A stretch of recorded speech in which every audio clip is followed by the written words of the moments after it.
Subscribe करें और bell दबाएं ताकि कोई खबर रह न जाए।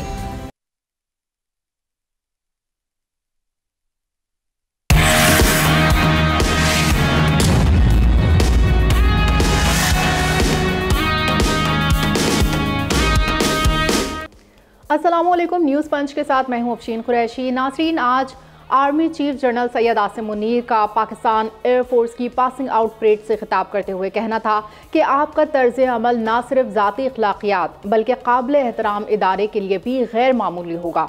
उनका मज़ीद कहना था कि इस्लामी जमहूरिया पाकिस्तान के आइन के आर्टिकल 19 में वाज़ेह तौर पर आज़ादी इजहार और इजहार राय की हुदूद मुतय्यन की गई हैं। जो लोग आइन में दी गई आज़ादी राय पर आयद की गई वाज़ेह क़ुयूद की बरमला पामाली करते हैं, वो दूसरों पर उंगलियां नहीं उठा सकते। इन तमाम सूरत हाल में अपने तज्ज़ियाकारों की राय जानना चाहूँगी मैं।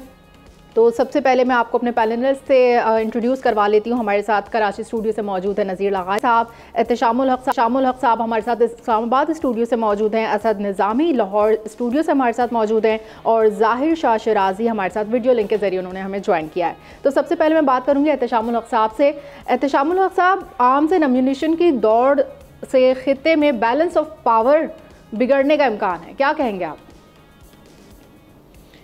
देखें, ये ओवर द ईयर्स जिस तरह हमारे रीजन में अफशीन चीज़ें शेप अप हुई हैं या हो रही हैं बड़ी तेज़ी के साथ, मेरा ख्याल है ये सबके लिए परेशान कुन भी हैं, लेकिन साथ साथ ये भी मैसेज देती हैं कि जो ज़िंदा कौमें होती हैं वो अपना दिफा भी करना जानती हैं। लेकिन सबसे अहम चीज़ मेरा ख्याल है इंटरनल कॉन्फ्लिक्ट से अपने आप को कैसे बचाना है। अभी जो आज आर्मी चीफ़ ने बातें की हैं, दो चीज़ें, एक तो जिस तरह बात की आज़ादी राय की बात की उन्होंने कि डेफिनेटली हम कोई भी नहीं चाहता कि जी कोई फरिश्ता किसी को हम समझें। सारे अदारों से गलतियाँ भी हुई हैं, लेकिन हमारा आइन बड़ा वाज़ेह तौर पे इजाज़त देता है, कहता है, कदम लगाता है कि आर्म फोर्सेस हों, अदलिया, उन पे आप क्रिटिसिज्म नहीं कर सकते, अनड्यू नहीं कर सकते और आप अपनी राय का इज़हार कर सकते हैं। एक तरीका है अपनी बात करने का। क्रिटिसिज्म भी मेरा ख्याल है हो रहा है, बड़ी हद तक हो रहा है, एक्सेप्टेबल भी है, लेकिन आप देखते हैं कि हयूद भी कोई चीज़ होती है कि आपने लाइन कहाँ क्रॉस करनी है। तो मेरा ख्याल है एक बड़ा एक सटल मैसेज है आर्मी चीफ की तरफ से कि भाई हम सब कुछ देख रहे हैं, सुन रहे हैं, बर्दाश्त भी कर रहे हैं, लेकिन यह है कि जिस तरह माजरत के साथ अब मीडिया में हम देख लें, प्रिंट मीडिया की तो बात अब ज़्यादा इतनी बात नहीं होती जितना हम देख रहे हैं कि टेलीविज़न है, फिर ब्लॉगर्स हैं, वो सारा दिन झूठ बोलते हैं, पता नहीं अपने डॉलर्स के लिए क्या क्या करते हैं माजरत के साथ, वो एक अपनी जगह। तो एक बड़ा स्ट्रॉन्ग मैसेज है कि ये मत समझें कि हमें पता नहीं, हम जानते भी हैं, और एक मैसेज यही है कि जी आपने ध्यान से आपने करना है, चलनम करें। लेकिन बात यह कि कोई सुनता है नहीं सुनता, अपनी मर्ज़ी की बात। अब जो रीजन की बात हो रही है ना, देखिए अब हमारे यहाँ बड़ा वाज़ेह तौर पे दो ब्लॉक्स बने हुए हैं। एक ज़माना था, कहा जाता था कि जी बाईपोलर वर्ल्ड थी, रशिया था, अमेरिका था। अब रशिया जब से आपने देखा 89 में टूट गया जिस अंदाज से, 16 मुल्क उसमें से निकले, फिर बाईपोलर वर्ल्ड अमेरिका ही आज तक छाया हुआ है जिस अंदाज से। यूक्रेन की वार के बाद, इजराइल कॉन्फ्लिक्ट और फ़लस्तीन के बाद अमेरिका जो है ना वो एक सोल पार है। अब हमारे लिए बड़ी मुश्किलात हैं, अमेरिका की तरफ से हमें जो शिकायत हैं, जो वो समझते हैं, वो कहते हैं जी चाइना से दूर हट जाएँ, सीपेक से दूर हट जाएँ, फिर अपने मिसाइल प्रोग्राम के बारे में डिटेल्स बताएं। हम कहते हैं ये नहीं हो सकता। ये सारी चीज़ें हमारी तहफ़्फ़ुज़ात हैं, उनके तहफ़्फ़ुज़ात हैं, लेकिन ओवर द ईयर्स मेरा ख्याल है जो बहुत ज़्यादा परेशान कुन बात है ना वो ये है कि हमारी इकोनॉमी जो है ना, हम सॉवरेनिटी जो है ना वो बड़ी तेज़ी के साथ चैलेंज हो रही है। छोटे छोटे मुल्क दुनिया के अपने पाँव पे खड़े होने के बाद किसी अगर आंखें नहीं दिखाते अफशीन, तो कम से कम उनसे कहते हैं कि थोड़ा तरीके से बात करें, एक बराबरी की सतह पे बात करें। हम उस चीज़ से हट गए हैं। नतीजा तो यह है कि हम पे दबाव हर तरह का आता है, फिर दबाव आता है तो हमें समझ नहीं आती हमने क्या करना है। तो मेरा ख्याल है वहाँ तक तो एक बात ठीक है, सारी दुनिया मान रही है कि जी ये पाकिस्तान की एक मुसल्लह फ़ौज है, आर्म फोर्सेस हैं, अभी तक इंटैक्ट हैं, अल्हम्दुलिल्लाह रहेंगी। सब इख्तलाफात के बावजूद दुनिया ये कहती है कि नहीं, पाकिस्तान को अगर खुदा न खास्ता तोड़ना है तो फ़ौज को तोड़ा जाए पहले, जो अभी तक हम देख रहे हैं कोई कामयाब नहीं हो सका। तो अब देखने वाली बात यह है कि जी ये क्या मैसेज लाउड एंड क्लियर हमारी अशराफिया को भी जा रहा है, हमारी सिविल सोसाइटी को भी जा रहा है, सियासतदानों को भी जा रहा है, बाकी लोगों को भी जा रहा है। मेरा ख्याल है इस हवाले से अवेयरनेस बहुत ज़रूरी है। जी बिल्कुल, बहुत वाज़ेह बयान दिया है आर्मी चीफ ने। आर्मी चीफ के खिताब पर आप क्या कहेंगे नज़ीर लगारी साहब? देखें, आर्मी चीफ ने एक बहुत बड़े अरसे के बाद जो है वो अपने आर्मी चीफ मुकर्रर होने के बाद और उसके भी काफ़ी देर बाद जब आर्म फोर्सेस के ख़िलाफ़ कैसी कैसी बातें होती रही हैं, पहली दफ़ा लब कुशाई की है और उनने हदूद और क़यूद का बताया भी है और आइनी हदूद की भी बात की है। तो ये बिल्कुल सही कहा है हमारे मोहतरम जनाब एहतशाम साहब ने कि इदारों से, मुख्तलिफ़ इदारों से माजी में गलतियाँ हुई हैं। सिविलियन और आर्म फोर्सेस की भी बाज़ शख्सियात ने संगीन किस्म की गलतियाँ की हैं, लेकिन हम ये कहते हैं कि जो कुछ गुज़श्ता एक साल में बिलखसूस जो कुछ हुआ है, जिस तरह का लबो लहजा, जिस तरह का अंदाज़ एक गुफ्तगू अख्तियार किया गया, और जिस तरह का मैंने देखा है कि जो लोग सोशल मीडिया पर तान अपनी तोड़ते हैं इदारे के ऊपर और हमारी मुसल्लह फ़ौज के बारे में, और ख़ास तौर पर जिस तरह से वो टारगेट करते हैं हमारी सीनियर लीडरशिप को, वो हमें नज़र आ रहा होता है, और उसमें वो हमें टारगेट्स भी नज़र आ रहा होता है जो हमारी आर्म फोर्सेस जो लीडरशिप है वो शो कर रही होती है। और उन्होंने ये नहीं किया है कि जनाब वो उसका बातों का जो है वो जवाब देने के लिए कोई ऐसा ज़रिया अख्तियार करें जिसको हम मारूफ मायनों में नापसंदीदा कहें। लेकिन ये कि 19 मई तो हमारे लिए एक ज़लज़ला जैसी सूरत हाल थी ना, एक ऐसी सूरत हाल 9 मई से पहले भी बातें हो रही थी, और हमने जो चीज़ें सुनी थी वो चूँकि हमने ख़ुद सुनी थी, इसलिए हम नहीं चाहते हैं कि उन बातों को हम सामने लाकर कोई तनाज़ा खड़ा करने की बात करें। लेकिन आर्मी चीफ़ ने जिस कदर टॉलरेंस का मुजाहरा किया, जिस तरह उन्होंने क़ुव्वत बर्दाश्त का मुजाहरा किया, वो हमारे लिए एक बहुत अहम चीज़ है। जहाँ तक जब बात उन्होंने आज की है कि जनाब तवाज़ुन बिगड़ने की बात की है, या ये बात की है कि जनाब जो ख़ित्ते में दहशत का उन्सर बढ़ रहा है, तो यही बात आज UAE के वज़ीर ख़ारजा ने भी की है। बिल्कुल ऐसी ही बात है कि जनाब ये जो वो हो रहा है, जो कुछ फ़लस्तीन में हो रहा है, जो कोई इसराइल कर रहा है, वो ख़ित्ते में एक ऐसी खौफ की और दहशत की फ़िज़ा पैदा कर रहा है जो इलाकाई अमन के लिए भी ख़तरा है, आलमी अमन के लिए भी ख़तरा है। ये बात उन्होंने भी की है। तो मैं समझता हूँ कि हमें बहुत सी चीज़ों को सामने रखना है, देखना है, और हमें न तो अंडरमाइन करना चाहिए आर्म फोर्सेस को, ना ही हमारे अदलिया को अंडरमाइन करना चाहिए, ना ही हमारा इंतहाई काबिल एहतराम मोहतरम सबसे जो सुप्रीम इदारा है पार्लियामेंट को, उसको भी अंडरमाइन नहीं करना चाहिए। बिल्कुल, उनको भी अंडरमाइन नहीं करना चाहिए। ज़ाहिर शाह शिराजी साहब, आप क्या कहेंगे आर्मी चीफ के खिताब के हवाले से? देखिए, एक बड़ी बैलेंस किस्म की आज उन्होंने स्टेटमेंट दी, और इसकी बड़ी देर तक इंतज़ार इसलिए था कि कोई ऐसी डायरेक्ट स्टेटमेंट उनकी जानिब से नहीं आई, और जैसे उन्होंने हर एक की बाउंड्रीज़ की बात की है, तो बिल्कुल एक वाज़ेह मैसेज है। मैं इसको दो कॉन्टेक्स्ट में लूँगा। बाउंड्रीज सब की है, बिल्कुल फ्रीडम ऑफ एक्सप्रेशन भी है, और आपके साथ साथ आपके जैसे कि लगारी साहब ने कहा कि इदारों की, पार्लियामेंट की, मुकर्रना की, आपकी अदलिया की, आपकी इस्टेब्लिशमेंट की, आपकी आर्म फोर्सेस की, सब की जो शायद एक हद है उसके अंदर उन्होंने, मेरा जहाँ तक ताल्लुक है समझ सका हूँ, यही है कि हर एक इदारे को अपने अपने दायरे कार के अंदर काम करना चाहिए, तो बैलेंस ऑफ पावर रहेगा। दूसरा, बिल्कुल एक वाज़ेह मैसेज उन लोगों के लिए भी है जो कि प्रोपेगेंडा में इन्वॉल्व है। मैं ये समझता हूँ कि पाकिस्तान के अंदर जो शायद क्रिटिसिज्म करने वाले लोग हैं, उनको फिर उनके साथ मिलाइन करके आपके जो हॉस्टाइल फोर्सेस हैं, जो कि दुबई में भी हैं, जो कि UAE में भी हैं, जो आपके पड़ोसी मुल्क हिंदुस्तान जिस तरीके से अपने IT और सोशल मीडिया को यूज़ करके पाकिस्तान के खिलाफ प्रोपेगेंडा में इन्वॉल्व होता है, मेरे ख्याल में इस तरह भी एक इशारा है कि इसको काउंटर करने के लिए भी इंतहाई जो है वो फौरी इक़दाम की ज़रूरत है, वो आर्म फोर्सेस की जानिब से भी और पाकिस्तान की जानिब से। लेकिन मैं ये समझता हूँ कि मैसेज बड़ा क्लियर है कि जो लोग आर्म फोर्सेस या पाकिस्तान के मुख्तलिफ इदारों के ऊपर क्रिटिसिज्म करते हैं और उन्हें मिलाइन करने की कोशिश करते हैं, ऐसी चीज़ों के ऊपर जिसका कोई इतना सबूत है ना कोई हकीकत है, मेरे ख्याल में उनके लिए भी एक बड़ा वाज़ेह मैसेज है कि यहाँ लोग चीज़ों को ऑब्जर्व भी कर रहे हैं और उनके खिलाफ एक्शन भी हो सकता है। इस बात को मद्देनजर रखना चाहिए। 9 मई के हवाले से मैं बात थोड़ा सा ज़रूर करूँगा कि वाकई उस वक्त जो कुछ हुआ वो उसको तमाम कौम मजम्मत करती है और किसी भी लिहाज से उसको जस्टिफाई नहीं किया जा सकता, और शायद हमारी सियासी जमातों को भी अब समझना चाहिए कि इस मुल्क के निज़ाम को चलाने के लिए उन्होंने मिलजुल कर काम करना होगा। तीसरा जो बड़ा मैसेज है वो है खित्ते के बारे में, और मेरे ख्याल में बिल्कुल पाकिस्तान अगर बैलेंस ऑफ पावर इसलिए अपनी आर्म फोर्सेस को मजबूत रखेगा, अपने मिसाइल प्रोग्राम को भी रखेगा, अपने न्यूक्लियर प्रोग्राम को भी रखेगा कि उसके इर्द गिर्द न सिर्फ एक हॉस्टाइल दुश्मन है हिंदुस्तान की शक्ल में, बल्कि प्रॉक्सी वार है जो कि अफगानिस्तान के अंदर हो रही है, प्रॉक्सी वार है जो कि इस वक्त फलस्तीन के अंदर जारी है, वही तमाम चीज़ें रेप्लिकेट हो रही हैं कश्मीर के अंदर। तो आर्मी चीफ का बयान मेरे ख्याल में इस लिहाज से भी आम है कि पाकिस्तान की आर्म फोर्सेस किसी तरीके से भी ना उनको अंडरमाइन किया जा सकता है, ना प्रोपेगेंडे से मिलाइन किया जा सकता है, और ना उनकी किसी भी लिहाज से उनकी ताकत को जो है वो चैलेंज किया जा सकता है। इसके साथ साथ जो अहम चीज़ एहतशाम साहब ने की, इकोनॉमिक पावर, हमें इकोनॉमिक अपनी जो एबिलिटी है ना उसको इंक्रीज करना होगा, हमें रिलायंस कम करना होगा उन लोगों के ऊपर, वर्ल्ड बैंक के ऊपर भी, IMF के ऊपर भी, और उन तमाम ममालिक के ऊपर भी जो कि हमें फिर प्रेशराइज करते हैं, हमें ब्लैकमेल करने की कोशिश करते हैं। और उसका वाहिद हल यही है कि हम इस्लामिक ममालिक के साथ अपने आप को इंगेज करें, इर्द गिर्द खित्ते के ममालिक के साथ इंगेज करें, और वो लोग जो हमेशा हमें धोखा देते रहे अफगानिस्तान के अंदर, रीजन के अंदर, शायद उनसे हमें अभी अपने आप को डिस्टेंस भी करना चाहिए। ये बड़ा अहम है।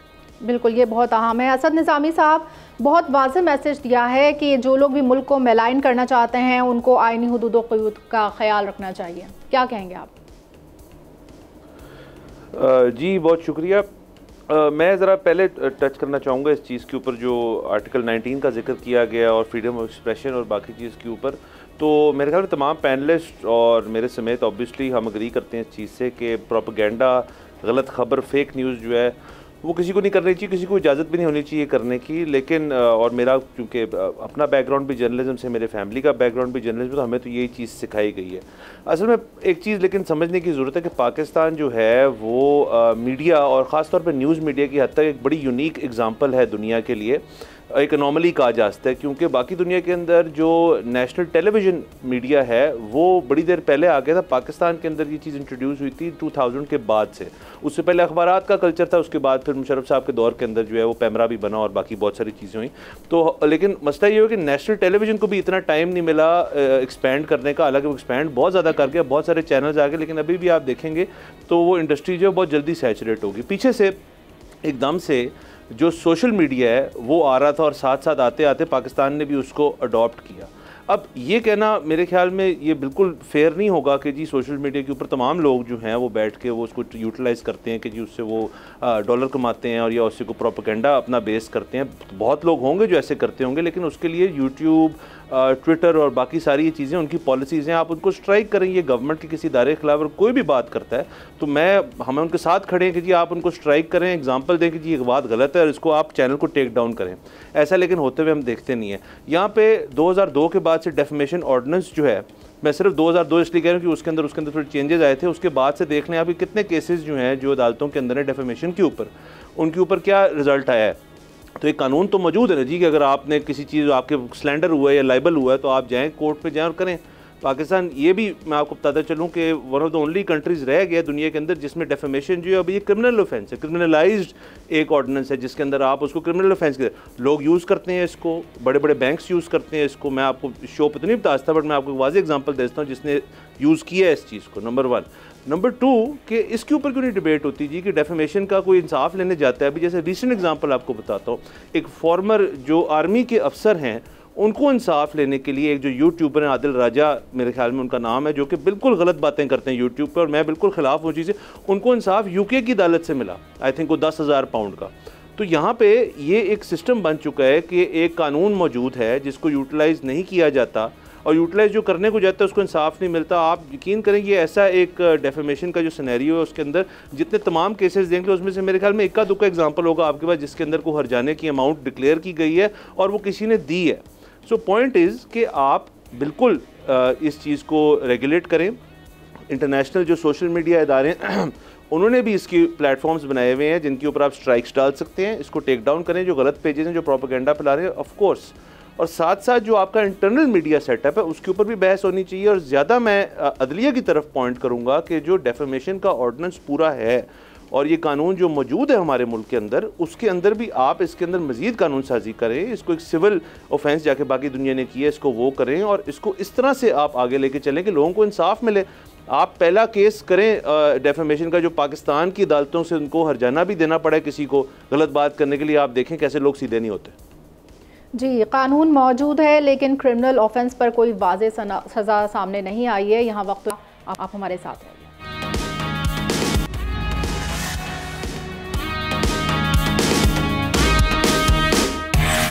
वेलकम बैक नाज़रीन। गंदम की सरकारी खरीदारी शुरू ना होने पर किसानों का पारा हाई हो रहा है। पंजाब हुकूमत ने फिलहाल गंदम ना खरीदने की पॉलिसी अपना ली है और चंद रोज बाद शायद छोटे किसानों को किसान कार्ड से इमदाद दी जाएगी। दूसरी तरफ गंदम दरामद स्कैंडल की तहकीकाती कमेटी ने इब्तिदाई रिपोर्ट में अहम तरीन इंकशाफात कर दिए हैं। रिपोर्ट के मुताबिक मुल्क में गंदम दरामद के लिए मुनज़्ज़म मंसूबे से निजी शोबे को खुली छूट दी गई, जिसने इजाफी गंदम दरामद करके कौमी खजाने को 300 अरब रुपए से ज़ायद का नुकसान पहुँचाया है। इस पर साबिक निगरां वज़ीर आज़म अनवारुल हक काकड़ ने कहा है कि किसानों के गंदम के मामले से निगरां हुकूमत का कोई ताल्लुक नहीं, जबकि वफाकी वज़ीर राना तनवीर हुसैन ने इजाफी गंदम दरामद स्कैंडल के इंक्वायरी रिपोर्ट मिलने की तस्दीक करते हुए कहा है कि वज़ीर आज़म ने मामले की तह तक पहुँचने के मज़ीद इंक्वायरी फैसला किया है और इस मामले में स्टेट बैंक और मुतल्लिका इदारों तक से एदाद व शुमार और तफसीलात ली जाएंगी। तो अपने तज्ज़ियाकारों से पूछते हैं कि वो इस तहकीकाती रिपोर्ट से किस हद तक मुतमईन है। सबसे पहले हम बात करेंगे नज़ीर लगारी साहब से। नज़ीर लगारी साहब, रिपोर्ट बन जाती है, कमेटियां बन जाती हैं, लेकिन है कोई तदारुक होता नज़र नहीं आता। देखिए, असल मसला तो ये है कि इस वक्त गंदम खेतों में पड़ी हुई है और उसको शदीद ख़तरात दरपेश हैं मौसम के, और उसके अलावा गंदम जो है हर तरफ से गैर महफूज है, वहाँ पर उसको ज़ख़ीरा नहीं किया जा सकता है, गोदाम मौजूद नहीं है, दारबाना उनको बारदाना जो होता है वो मिल नहीं रहा है कि जनाब वो जाकर बोरियों में डालें और कहीं जाकर उसको रख दें। तो ये सूरत हाल तो है कि अजाला कैसे हो सकता है। अजाला तो ये है कि उनकी गंदम खरीद ली जाए। इस दफ़ा बम्पर क्रॉप्स हुई है आपकी इतनी बड़ी, चूँकि हालात साजगार नहीं थे, मौसम ने बहुत ख़राब किया है और बारिश और याला बारी के बावजूद भी अल्लाह ताला ने ये मौका दिया आपको कि आपके पास गंदम इतनी है कि आप उसे अपना ज़ख़ीरा भी कर सकें और जब ख़राब वक्त हो तो आपको इंपोर्ट ना करना पड़े, बल्कि आप एक्सपोर्ट भी कर सकते हैं। लेकिन सवाल यह है कि जो गंदम आप पहले दरामद कर चुके हैं वो किसके हुक्म से हुई है? कब ऐसा बहरान पैदा हुआ था जब आपको गंदम ख़रीदनी पड़ी, जबकि आपको मालूम था कि इस दफ़ा फसल बहुत अच्छी हो रही है? तो ये क्या हुआ कि एक फसल के बराबर आपने गंदम इंपोर्ट कर ली। इंपोर्ट किसने की?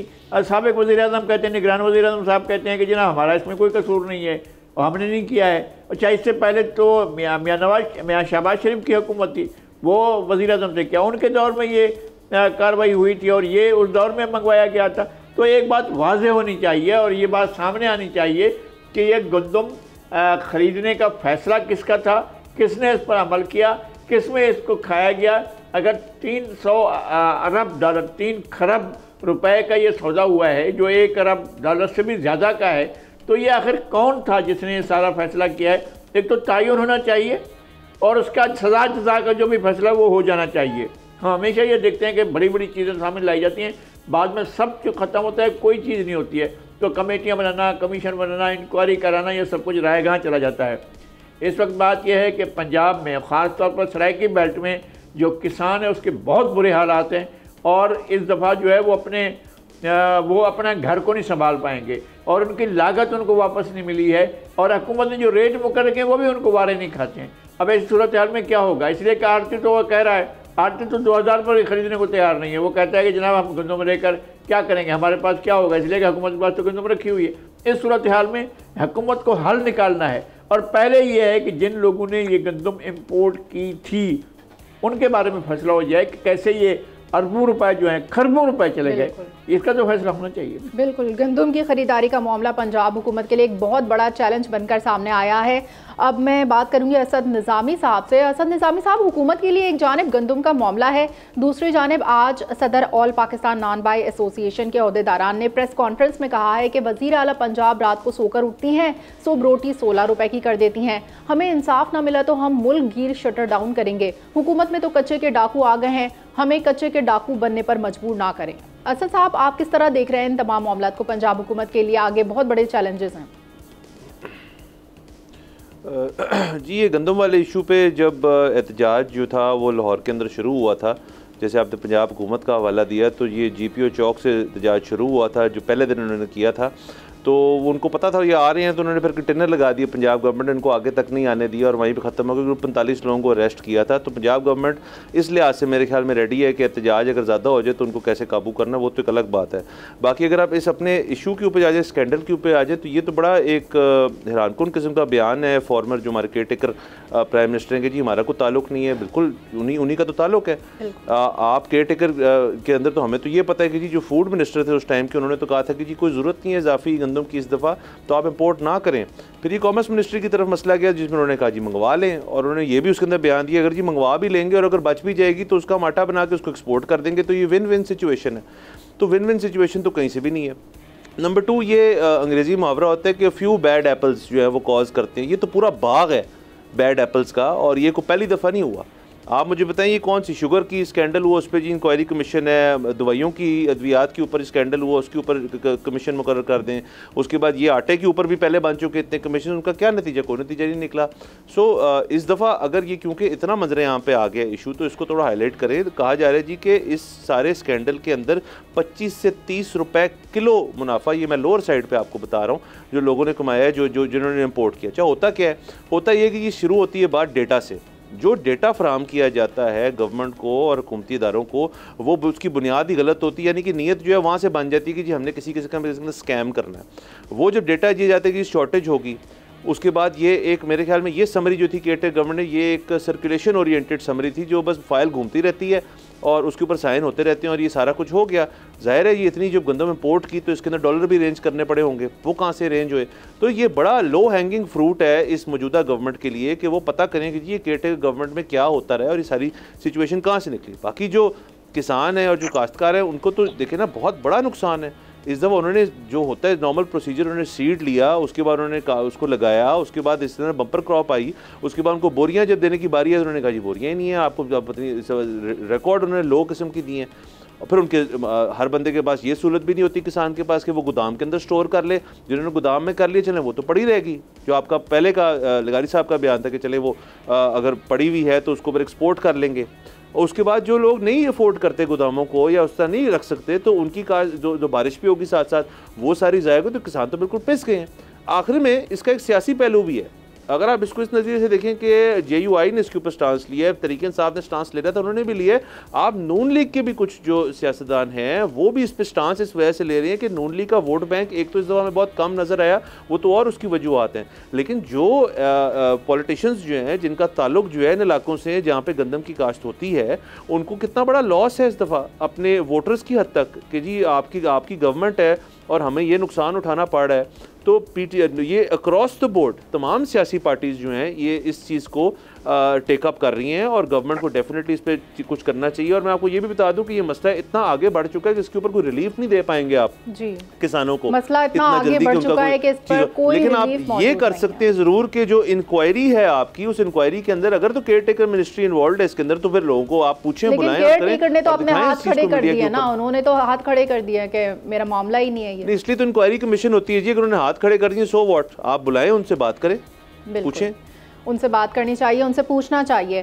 पेशावर में हम बात करेंगे। पेशावर में सूबाई काबीना ने मुकामी गंदम की खरीदारी का फैसला कर लिया है। जाहिर शाह शिराजी साहब, इस हवाले से आप क्या कहेंगे? देखिए, पहले तो मैं ये बात करूंगा, ये गंदम की इंपोर्ट वाली बात इसमें बिल्कुल वाज़ेह है। मेरे ख्याल तो काकर साहब जान छुड़ा सकते हैं, ना शहबाज शरीफ साहब छुड़ा सकते हैं। और अगर आप अवाम के खाने के ऊपर इस किस्म की जो है ना वो कारोबार करेंगे और एक्सप्लॉयटेशन करेंगे, तो ये चीनी के बाद दूसरा बड़ा स्कैंडल है।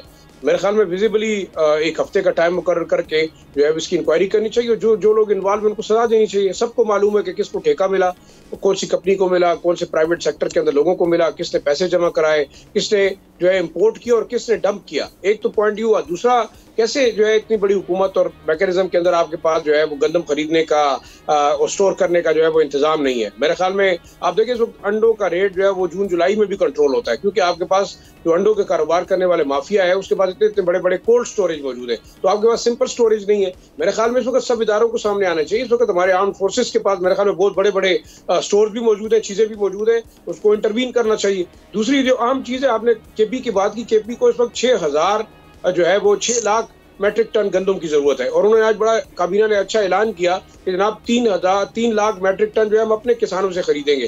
दूसरी बात, ये पंजाब हमेशा एक्सप्लॉइट करता रहा है, इसमें कोई दूसरी राय नहीं है। पंजाब ने कभी भी दूसरे सूबों को गंदम नहीं दी, बल्कि वो अपना आटा अपनी मिलों को चलाने के बाद आटा बेचते रहे और उससे पैसे कमाते रहे। अब आपके पास अगर इजाफी गंदम है तो आप पंजाब के जो काश्तकार है उनको आप इजाजत दें कि वो जो है यहाँ आके गंदम खैबर पख्तूनख्वा को दे और आगे आपके पड़ोसी ममालिक में भी जा सकती है। हमेशा से पंजाब कदगन लगाता रहा है बलूचिस्तान और KP के ऊपर कि जनाब यहाँ आटे की स्मगलिंग होती है तो हम आटा आराम से और सिस्टमेटिक तरीके से करेंगे। तो हमेशा आटा कार्ड यूज किया गया है और आटे की एक्सप्लॉयटेशन से लोगों को टारगेट किया गया है। दूसरा देखिए अहम इशू क्या है, खैबर पख्तूनख्वा हुकूमत ने वही रेट मुकर्रर किया जो पंजाब गवर्नमेंट ने मुकर्रर किया है और जो बलूचिस्तान जी एहतशाम साहब इस वक्त जाहिर शाह शराजी साहब जी इस गंदम को इस्तेमाल करने का। आखिरी बात मैं करना चाहूंगा, शायद लाइन कट गई है, वो ये है कि अगर सूबे को 3 लाख मेट्रिक टन गंदम की जरूरत है तो आप अलाउ कर दे, आम किसानों को अलाउ कर दे कि वो खैबर पख्तूनख्वा या बलूचिस्तान के अंदर गंदम बेचे। तो ये तो एक बड़ा अहम इशू है जिसके ऊपर पंजाब हमेशा जुल्म करता रहा है छोटे सूबों के साथ। और पंजाब हमेशा जुल्म करता रहा है छोटे सूबों के साथ इस मामले पर। एहतशाम साहब, मरियम नवाज जो वज़ीर आला पंजाब मरियम नवाज है, उनका तो बड़ा सॉफ्ट स्टांस है, वो तो रोटी सस्ती करना चाह रही हैं, तो नान भाई क्यों नाला है? लेकिन नान भाई तो सुप्रीम कोर्ट या हाई कोर्ट में भी चले गए हैं हुकूमत के इस फैसले के खिलाफ सस्ती रोटी के। वो तो अब पता नहीं कब तक चलेगा, कैसे होगा मसला। देखिए ये जो लगाई साहब ने बात की ना बम्पर क्रॉप की, 32 सारिया 2 मिलियन टन बम्पर हमारी क्रॉप इस दफ़ा हुई है और 9.6 एकड़ ऑफ मिलियन एकड़ पे लैंड पे हुई है, जबकि कहते हैं बहुत थोड़ी जगह, बहुत ज़्यादा हमारी जगह हैं जहाँ पे हम गंदम उगा सकते हैं। यही वजह है कि अब सऊदी अरब कह रहा है कि जी हम आएँ तो हम एग्रीकल्चर लैंड हमें दें, हम इसको आबाद करेंगे। देखिए 2 चीज़ें बड़ी अहम है अफशीन। पहली तो बात है कि 34 लाख टन गंदम अजाफी दरामद की गई, जबकि सबको पता था कि बम्पर क्रॉप आ रही है। और फिर जो तय किए थे फिगर्स पंजाब हुकूमत ने कि इतनी प्रोक्योरमेंट हम करेंगे और पास्को इतनी करेगा, वो अपनी कमिटमेंट पे अमल नहीं कर रहे।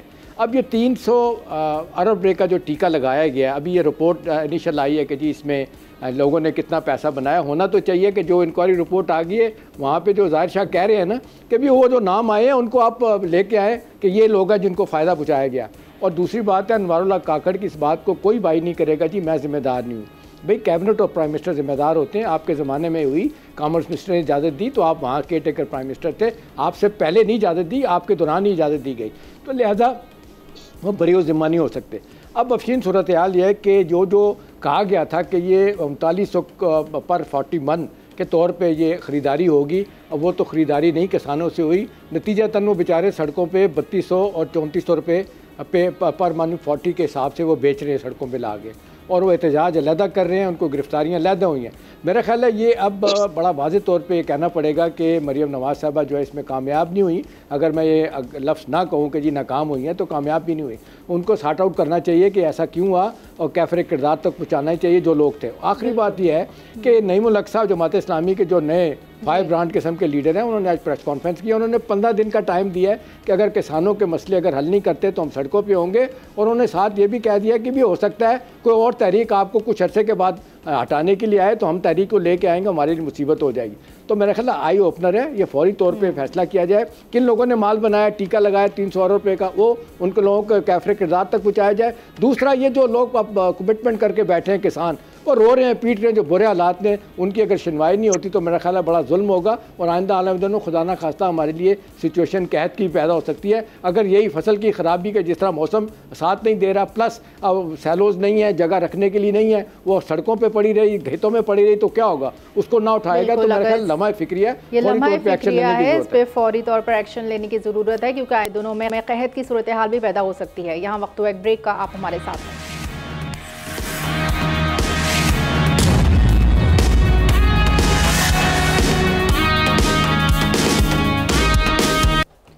वेलकम बैक नाजरीन। शहबाज हुकूमत की तवज्जो मईशत के साथ तालीम पर भी नजर आ रही है और हुकूमत ने मुल्क भर में तालीमी इमरजेंसी नाफिज करने का फैसला किया है, जिसके तहत तालीमी बजट 0.5% से बढ़ाकर अगले 5 सालों में 5% तक ले जाने का हदफ रखा गया है। अक़वाम मुत्तहिदा के चिल्ड्रन इमरजेंसी फंड के मुताबिक स्कूल ना जाने वाले बच्चों में पाकिस्तान सरे फहरिस्त है और हमारे मुल्क में तकरीबन 2 करोड़ 60 लाख से ज़ायद बच्चे स्कूल से बाहर हैं, जो अलमिये से ज़्यादा अलार्मिंग सूरत हाल है। तो अपने तज्ज़ियाकारों से जानते हैं कि ऐसी सूरत हाल में हुकूमत का तालीमी इमरजेंसी का निफाज कैसा है और हुकूमत ने जो हदफ तय किए हैं क्या इस पर अमल दरामद हो सकेगा। जी असद निज़ाम साहब। जी शुक्रिया। इसको उन्होंने जी एजुकेशनल इमरजेंसी का नाम दिया है, तो ये इमरजेंसी तो बड़ी देर से है, चलें आज उन्होंने उसको इमरजेंसी कह दी, अच्छी बात है, लेकिन इतनी इमरजेंसी है नहीं, क्योंकि आई थिंक इसकी जो मीटिंग होनी थी वो शायद हफ्ता आगे कर दी, क्योंकि हमारे जो प्राइम मिनिस्टर शहबाज शरीफ साहब हैं वो सऊदी अरेबिया में हैं, तो उन्होंने एक हफ़्ता आगे कर दिया इसको। तो इतनी बड़ी शायद इमरजेंसी नहीं है और हमेशा से नहीं रही। जैसे आपने जो फिगर्स कोट किए जी वो बहुत अफसोसनाक है। GDP का 1.7% जो है वो सिर्फ दिया जाता है तालीम के ऊपर। 39% जो हैं बच्चे जो है वो आउट ऑफ स्कूल हैं, 62% हमारा लिटरेसी रेट है। सो ये मसले तो बहुत बड़े बड़े सालों से इकट्ठे हुई जा रहे हैं, और ये नहीं कहना चाहिए कि जी किसी ये नून लीग की गलती है या PTI की गलती है। ये तमाम हुकूमतें जो माजी में रही हैं ये सबका एक इशू रहा है कि उन्होंने फोकस ही नहीं किया उसके ऊपर। और इसके अंदर मैं एक और ऐड करना चाहूँगा बात कि आप इसका फोकस जो है जो पढ़ने को चीज़ें मिली हैं उसके अंदर है कि स्टूडेंट्स को ऐसे करेंगे वैसे करेंगे, लेकिन स्टूडेंट्स ने अगर फ़र्ज़ करें आपने एजुकेशन इंस्टीट्यूट बना भी दी और वहाँ चले भी गए हैं, तो टीचर्स का बहुत बड़ा रोल है यहाँ पे। टीचर्स के जो इश्यूज़ हैं वो भी बहुत बड़े हैं। आप उनकी तनख्वाहों का हमें मसला पड़ा रहता है, उनकी पेमेंट्स सारी, उन सब पे फोकस करेंगे तो ये मसला हल होगा। उन सब पे फोकस करेंगे तो ये मसला हल होगा। ज़ाहिर शाह शराजी साहब, हुकूमत को ऐसा क्या लाएमल बनाना चाहिए कि तालीम की तरफ रुझान बढ़े? ज़ाहिर जी बड़ी खुशी की बात है कि जो कॉन्स्टिट्यूशन के अंदर तालीम वो जो हर पाकिस्तानी का हक है उसकी तरफ उनको ख्याल आया कि शायद ये इमरजेंसी है। इसके अलावा इनकी और बहुत सारी इमरजेंसीज होती हैं जिन पे ये फोकस रहे हैं। और इस वक्त जैसे निज़ामी साहब के 39% नहीं बल्कि आप अगर रूरल प्रोविंसेस की बात करें तो 40 से 42% बच्चे ऐसे हैं जो कि स्कूलों से बाहर हैं, खासतौर पर बच्चियां। और दूसरा ड्रॉप आउट रेशो क्या है, छोटी बच्चियों का आप देखें 5 से 7 8 साल जितना आप ऊपर जा रहे हैं बच्चे स्कूलों से बाहर जा रहे हैं। एक और जो बड़ी खतरनाक सूरत है आप देखें यहाँ तो गवर्नमेंट सेक्टर के अंदर तो ये हालात है, लेकिन प्राइवेट सेक्टर के अंदर आप यूनिवर्सिटीज बनाए जा रहे हैं, आप कमर्शियल एजुकेशन बनाई जा रहे हैं, आप जो टेक्निकल एजुकेशन के प्राइवेट इदारे खोले जा रहे हैं। तो आप अपने इन्हीं इदारों को स्ट्रेंथन क्यों नहीं करते? आप पब्लिक प्राइवेट पार्टनरशिप के ऊपर क्यों नहीं जाते? आप शिफ्ट सिस्टम के ऊपर क्यों नहीं जाते? अगर एक आज़ादा शुमार हम देखें KP गवर्नमेंट के अपने, इनको 300 स्कूल मजीद चाहिए उन बच्चों को वापस स्कूल भिजवाने के लिए, और उन 300 स्कूलों को बनाने के लिए इनको अगले कम से कम मेरे ख्याल में कम से कम 50 साल दरकार होंगे। तो अब सोचने की बात ये कि आपके यहाँ ये तालीमी निज़ाम को या तालीमी इमरजेंसी को इस तरीके से देखा जाता है कि आप पैसे बढ़ाते जाएं। अब ये जो बजट इंक्रीज किया गया है तो आप ये देखें कि ये बजट कहाँ लगेगा। इसमें तो 50 to 70% बजट ये तो ज्यादा तनख्वाहों में नॉन डेवलपमेंट बजट है, या तो ये जो है बिल्डिंग्स पे लगेगा या पे लगेगा या फर्नीचर्स पे लगेगा। तो आपको ये देखना होगा कि आप बेसिकली तालीम को इम्प्रूव करने पे कितना फोकस करेंगे, ये बड़ा जरूरी है। इम्प्रूव करने पे कितना फोकस करेंगे ये बड़ा ज़रूरी है। एहतशाम साहब, जो लोग गुर्बत की लकीर के नीचे हैं उनके लिए तो रोटी का उसूल भी मुश्किल है, तालीम जैसी चीज़ तो उनके लिए एक लग्जरी है, क्या कहेंगे आप? देखें, गुर्बत की लकीर का आपने जिक्र किया तो इस वक्त ऑफिशियली 9 करोड़ लोग गुर्बत की सतह से नीचे हैं, और वर्ल्ड बैंक का लेटेस्ट फिक्र है कि अगले चंद माह में 1 करोड़ लोगों का और इजाफा हो जाएगा, कि 24 करोड़ लोगों में 10 करोड़ लोग गुर्बत की निचली सतह पे चले जाएंगे। मतलब है $2 पर डे पे सस्टेन करेंगे, $2.5 पे। अब देखें, बातों की हद तक तो बहुत अच्छी बात है, जैसे हमारे सारे दोस्त कह रहे हैं 5% तक दुनिया में सबसे कम हमारा जो एजुकेशन का बजट है। इवन हम देख लें श्रीलंका से, मालदीव से, अफ़गानिस्तान से भी नीचे हमें चला गया, इसलिए कि हुकूमतों का ना तालीम और हेल्थ को फोकस है। कहने के लिए तो बहुत अच्छा है कि जी ये करेंगे वो करेंगे, लेकिन होता नहीं है। हुकूमतें आती हैं, अपने ज़ाती पॉलिटिकल मफादात पूरे करती हैं, और बाद में उनके ऊपर फिर माल बनाने के केसेस बनते हैं, नई हुकूमत उनको कटहरे में ले आती है। ये 75 सालों में हमने यही देखा है। काश सारी दुनिया में कहते हैं 2 ही तरीके हैं तो बदलने का, एक जो है तालीम से आप किसी को ले जाएं ऊपर, एवोल्यूशन से या रेवोल्यूशन से। रेवोल्यूशन तो नहीं आएगा, एवोल्यूशन यह है कि आहिस्ता आहिस्ता तरक्की दें। आज भी 60% से ज़्यादा हमारा लिटरेसी रेट नहीं है अफीन, जो बड़ा अफसोसनाक है। अब सवाल है जो तालीम भी जा रही है इतनी नाकिस है कि आप लोग देख रहे हैं मैट्रिक FA लड़कों को एक लफ्ज़ सेंटेंस अंग्रेजी का सही नहीं लिख सकते ना बोल सकते हैं। तो मेरा ख्याल है ये लम्हा फ़िक्रिया है। बहुत शुक्रिया। अब नज़ीर लखारी साहब, हुकूमत ने मुल्क भर में इमरजेंसी, तालीमी इमरजेंसी नाफिज करने का फैसला किया है, क्या आपने अहदाफ पूरे कर पाएंगे? ये पहली बात ये, जो कुछ बातें मैंने कहनी थी वो निज़ामी साहब ने कह दी हैं और ज़ाहिर शाह साहब ने और जनाब एहतशाम साहब ने। मैं चाहता हूँ कि पाकिस्तान का जो तालीमी निज़ाम है उसकी जिस तरह सोसाइटी की तबकाती सिस्टम मौजूद है, इसी तरह से तालीम में भी तबकाती सिस्टम मौजूद है। प्राइवेट तालीमी इदारे, सरकारी तालीमी इदारे, दीनी तालीमी इदारे, और इनके अंदर कोई करिकुलम ऐसा नहीं है कि जो एक दूसरे के साथ लगा खाता हो, एक दूसरे के साथ कोई उसका कंपैरिजन करेंगे। हम कहीं भी नहीं दे सकते हैं जो प्राइवेट तालीमी इदारे हैं। और प्राइवेट तालीमी इदारों में भी कई मदारज हैं, कई और दर्जे हैं। जो बड़े स्कूल हैं, बहुत बड़े स्कूल हैं, उनकी अलग फीसें हैं। 24,000 25,000 फीस कौन आदमी जो है अफोर्ड कर सकता है? फिर गरीब जो बच्चे हैं उनका यही होता है, ड्रॉप आउट होता है, वो स्कूल से चले जाते हैं बाहर, और उनकी 6 साल 7 साल 8 साल की उम्र तक स्कूल में रहते हैं। ठीक है सर, बाद में आपका बाहर पॉइंट चले आ जाते गया है और इस वक्त के लिए इतना ही, और मुझे और मेरे पैनलिस्ट को इजाज़त दीजिए। अल्लाह हाफिज़।